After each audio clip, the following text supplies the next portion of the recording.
ड्रामे यकीन का सफर ने रातों रात मेरी जिंदगी बदल दी। अहद रजा मीर मरूफ अदाकार अहद रजा मीर का कहना है कि ड्रामे यकीन का सफर ने रातों रात उनकी जिंदगी बदल दी। उनका यह भी कहना था कि जब तक मैं कराची नहीं गया मुझे नहीं मालूम था मेरे वालिद एक मशहूर शख्सियत थे।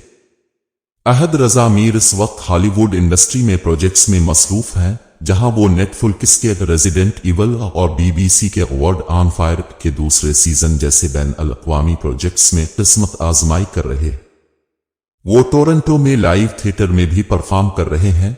अपने बैन अल-अक़वामी प्रोजेक्ट हैमलेट अहद रजा मीर ने टोरंटो लाइव से बात करते हुए कहा कि हर अदाकार को कम अज कम एक बार किरदार अदा करना होता है।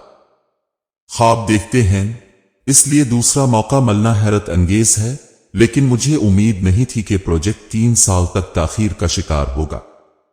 फिल्म हैमलेट असल में अक्टूबर 2020 में दिखाई जानी थी, लेकिन कोरोना वायरस की पाबंदियों की वजह से इसमें ताखीर हुई।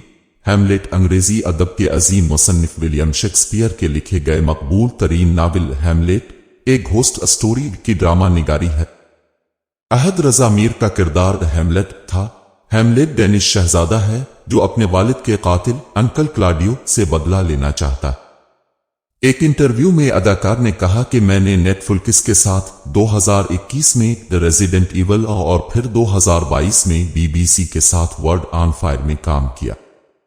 अदाकार ने यूनिवर्सिटी ऑफ किलगरी के थिएटर प्रोग्राम से फारिग अल तहसील होने से लेकर पाकिस्तानी टेलीविजन की दुनिया में दाखिल होने तक अपने सफर के बारे में भी बात करते हुए कहा, मैं कराची पाकिस्तान में पैदा हुआ। मेरे दादा पाकिस्तान की पहली फिल्म की हिदायतकारी की और मेरे वालिद एक मरूफ फिल्म स्टार थे जिन्होंने कई मशहूर टीवी सीरीज में भी अदाकारी की। अहद रजा मीर का कहना था कि जब मैं और मेरा भाई नौजवान थे तो हम नॉर्मल जिंदगी गुजारने के लिए कनाडा शिफ्ट हुए और हम सबसे पहले टोरंटो आए, लेकिन यहाँ बहुत से पाकिस्तानी थे जो मेरे वालिद को जानते थे, लेकिन हम वहां शिफ्ट होना चाहते थे।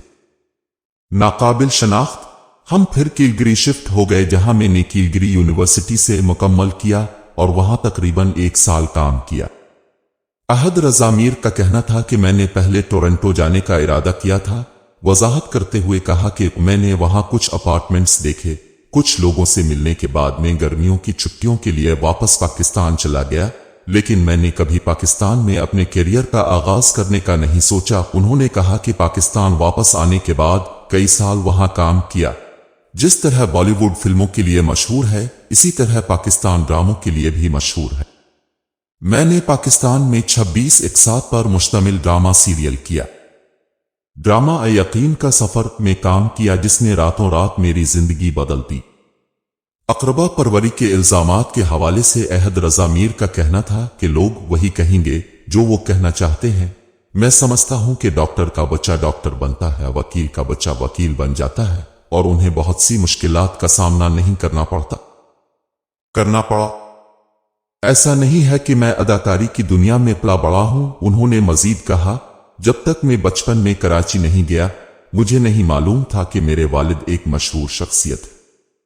मैं इस बात से इनकार नहीं करूंगा कि मेरा ताल्लुक जिस खानदान से है मुझे बहुत से मौके मिले। समझ गया, लेकिन अगर लोगों को आपका काम पसंद नहीं है तो लोग आपको ज्यादा देर तक नहीं देखेंगे। अहद रजा मीर ने कहा कि मैं बहुत खुशकिस्मत हूं कि मुतअद्दिद टीवी ड्रामों के जरिए अपना नाम रोशन किया। पाकिस्तान में अपने मद्दाहों के बारे में बात करते हुए अहद रजा मीर का कहना था कि प्राइवेसी थोड़ा सा मसला हो सकती है। सिर्फ इतना कहूं कि जब मैं पाकिस्तान में होता हूं तो ज्यादातर वक्त घर पर ही रहता हूं। अहद रजा मीर ने कहा था कि शायद मेरे मद्दाहों में कोई पाकिस्तानी लड़का हो जो सोचता होगा कि अगर वो ये कर सकता है तो मैं भी कर सकता हूं। बहुत ज्यादा दबाव डाला जाता